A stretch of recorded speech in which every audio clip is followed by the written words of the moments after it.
Hello everyone, welcome to my channel about writing stuff. My name's Camille and today we're talking about story concept, ideas, and this general idea of ideas. God, my language is terrible. I have this problem where when I'm writing a lot, I don't English well. It's like all my words go down in the computer or on paper and then they are just not in my head anymore. It's words, can't words. So I'm going to start with concept, but I'm really going to veer hard left on this idea. Basically, a little backstory on how I got to kind of wanting to do this video. So I've been shopping around this book and, I love it and my critique partner loves it. And it's gotten some, full requests, partials that are out. It's gotten some attention from like some mentor contests, that kind of thing. But I'm kind of starting to feel down on myself because, people talk about these stories, these fast-moving stories where they send out their manuscript and then they get a full request and the agent reads it in like a week and gets back to them just gushing about their book and wanting to offer representation and blah, blah, blah. So I really started assessing, my current book that I'm shopping around, my current work in progress, and I really wanted to hone in on, story concept. How important is story concept? So much of the conversation in writing is around, and I'm guilty of this too, is around, you need to get there. You need to, and not, publish there, but you need to get to a place where you've written so much that your writing is actually good. That's the general conversation around writing, because that it really is the hardest part, is to, sit and practice, write every day or every week, get to a point where your writing is as good as you can get it, that you understand story as well as you possibly can, which, of course, these things you're never going to, hit a point. You'll keep growing as you write more. But no one really talks about, in a serious way, how important is concept. Whenever agents and editors get on Twitter, the thing is, the word subjective gets thrown around quite a bit, which, I appreciate as someone in the query trenches, but that doesn't really help, I don't think. That is honest, it's the industry of art in general, whether it's painting or books or movies, these things are very subjective. But I also feel like there is a universality around a lot of this stuff too. It's so many people love Harry Potter. So many people love The Lord of the Rings. So many people love, like Edgar Allan Poe. Like there are artists out there who have created art that people just universally love. And I'm really trying to get in on what that is, because it's not just the writing. It's not just these writers got to a place where their writing is beautiful. It also has a lot to do with concept, and that's what's missing from the conversation, because concept, idea generations, like it's such a free floating idea. If there was a formula for what made a good concept, everyone would be doing it. So I'm kind of going to talk about concept and story idea, but in a more general sense, because like I said, there's no formula for this sort of thing. But, I've gone to a point where the first book that I wrote, I had a pretty good idea and my writing was terrible. And the second book that I wrote, I had another pretty good idea, my writing was still terrible. The third and fourth books that I wrote, my writing was better, the ideas weren't that great, and so on and so forth. So I finally got to a place in the book that I'm currently shopping around where my writing is good. Like that is the consistent feedback I've been getting from editors and agents and people in mentoring programs, that my writing is really good, but no one's talked to me about the concept. And I have a feeling that could be part of it. And I'm going to go into some other things, but concept is important. If you get to a place where your writing is really good and you're still not getting bites, maybe it's the concept. Maybe it's been done to death. Maybe the characters aren't fresh and new. Maybe the plot isn't as exciting as it needs to be. So these are the things I'm going to talk about in your story. So when it comes to ideas and concepts, there is this common phrase thrown around of that, everything's been done before. Yeah, I mean, yes, the basic concept of every story has been done before. So how do we make these things fresh and unique and whole? That's a big one. There are so many pieces to a story that missing one can make the story feel empty. So the first thing I want to talk about, character interactions. I love this part of storytelling. I love creating people and putting them in situations where, either they're vulnerable or they're interesting or they interact with other characters and there's conflict, or these two characters are nothing alike, but then they do end up having something in common. And I think that's really important. We are finally in an era where, at least in this part of the world, most people are comfortable in their own skin. So it's really, we have more of a variety of people existing in the world, being themselves, being open about being themselves. And it's that alone just gives you like a huge pool of amazing, interesting people who are different from you or are different from you in some aspects and similar to you in other aspects. So just creating these rich characters that have conflict. In the story that I'm shopping around now, I have these two characters from similar backgrounds. And this isn't a spoiler because it's on the first page, but one of the characters is dead. He's a ghost.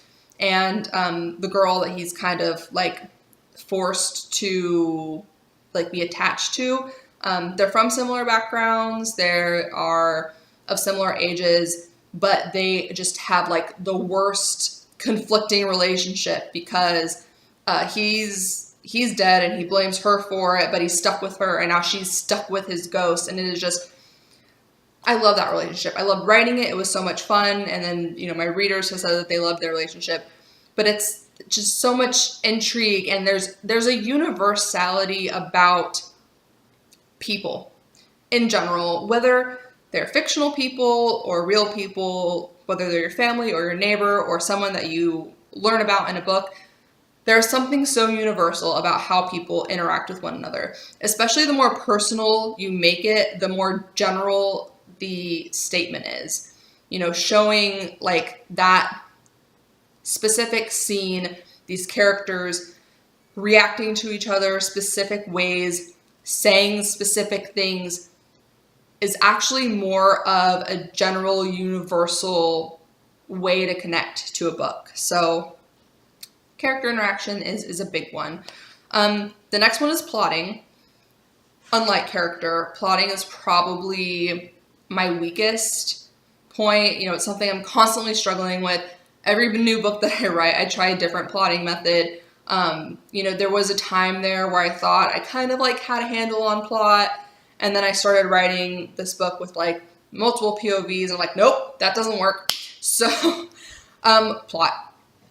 Now, the thing with a book, is it's not just the general idea or the characters. It's the reader. You need to find a way to get the reader to keep turning the pages.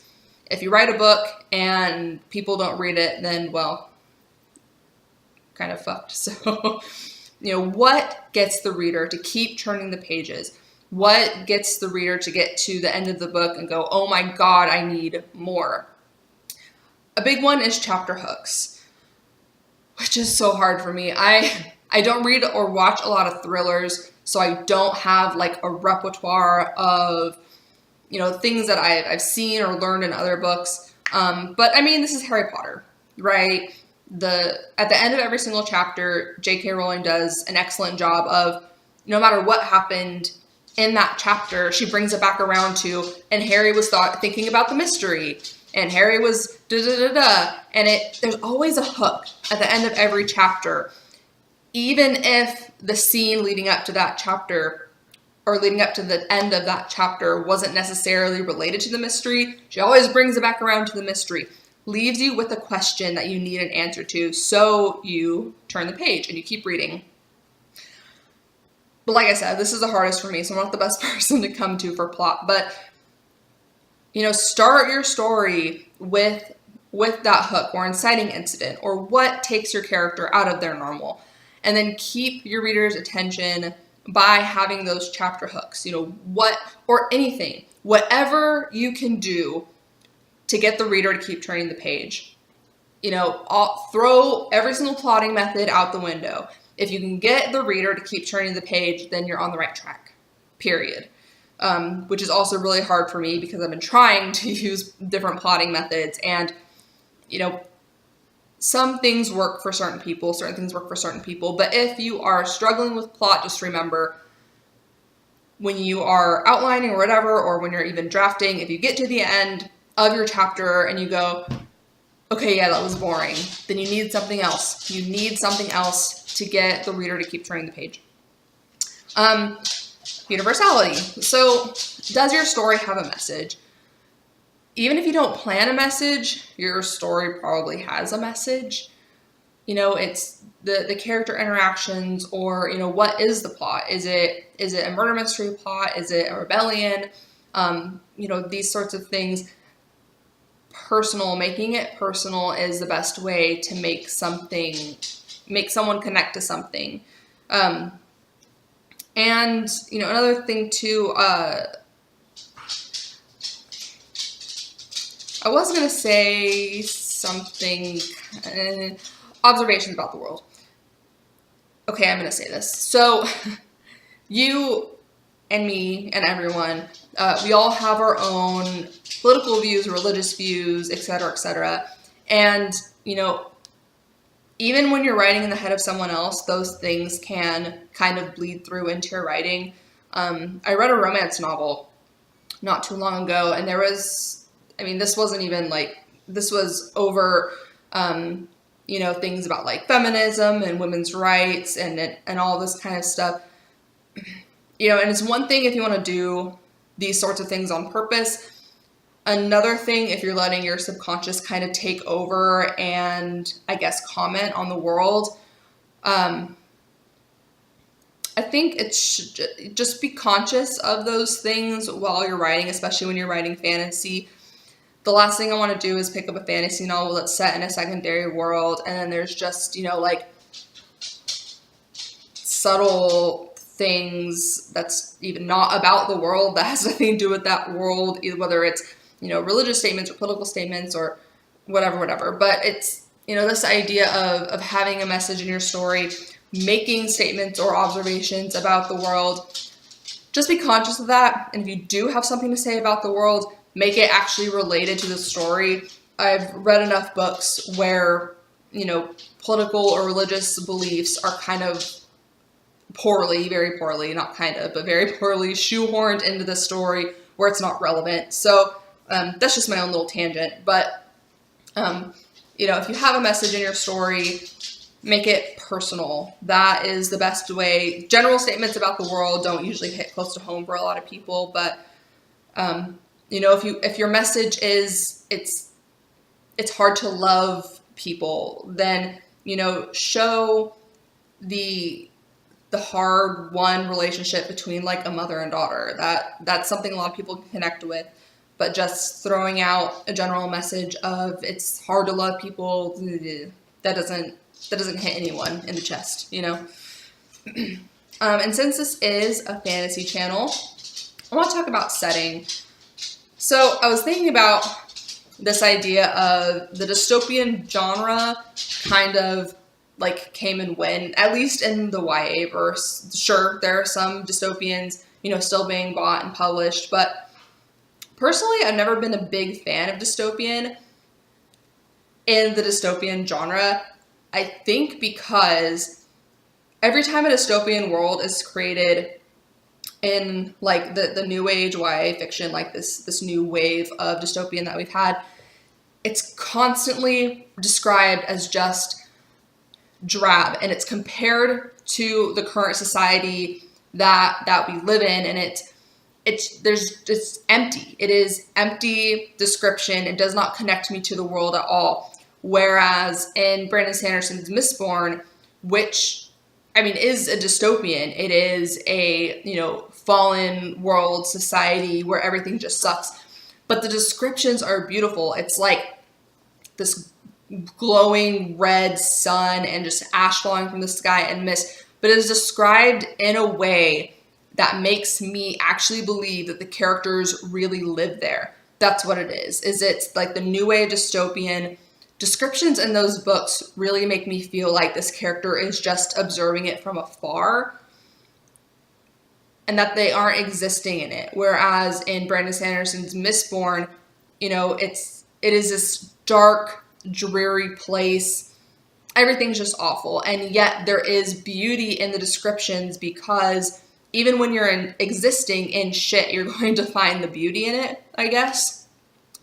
Especially if it's your normal, you know, it's in the new wave dystopian kind of stuff. It's constantly being compared to how the world was before, or how our world currently is, instead of, you know, trying to find the beauty in what you have, because there are people in the world now who live in complete shit, and they're not just like comparing it to like this Western society where they've never been and they don't know and blah, blah, blah. But it's setting, you know, making the reader truly believe that this character is really part of this setting. And a lot of that has to do with, you know, people try and find the beauty and the ugly and the good and the bad. And it is their normal. Where your character is their normal. So if you have a setting that's dark and gritty, you know, your character is not going to be constantly talking about how it's dark and gritty, because it's their normal. And five senses, you know, touch, taste, smell, like all of that helps with this. But too often have I read a story where the setting is just overdone and it does not feel like the character actually lives there, and it's total pet peeve of mine. So setting. And then style. So, and this is the writing aspect of it, which really only comes from practicing, from writing a lot. But, you know, variation in sentence structure and style, using metaphors, you know, who is our narrator? What are their tells? What is their cadence? What kind of things would show through in their voice and stuff like that. But I mean, that's a totally different topic, voice. So yeah, that's pretty much what I have. You know, it's every story's been done before, unfortunately. But what makes people keep picking up books and keep picking up books similar in concept to books they've loved before are all of these things. Different characters with different interactions, different settings, different plots, different reasons to turn the page, this kind of stuff. And that's what it really comes down to. And I'm not just talking about, you know, this is how you write a bestseller, or this is how you write a good book, or anything like that. Like, we talk too much about this is how you write a good book. No, this is what you do to write a book that you love, that you're passionate about, and that you can sell. You know, that's where I'm at right now is, you know, I'm writing good words. So I'm making the words good. Now I just need to make the words good with enough of an interesting, fresh concept so that, you know, people will love it as much as I do, because that's really important. When you create a piece of art that you love, the person who chooses to represent you or buy the book or, you know, be your editor or whatever, they need to love it too. That's across the board in all art. So yeah, that's what I have. Don't have a resource. Read books, and, you know, do the writing thing, write stuff. Next week, I think I'm going to talk about how to be a good beta reader. So come back for that. Okay, I'll see you guys next week. Bye.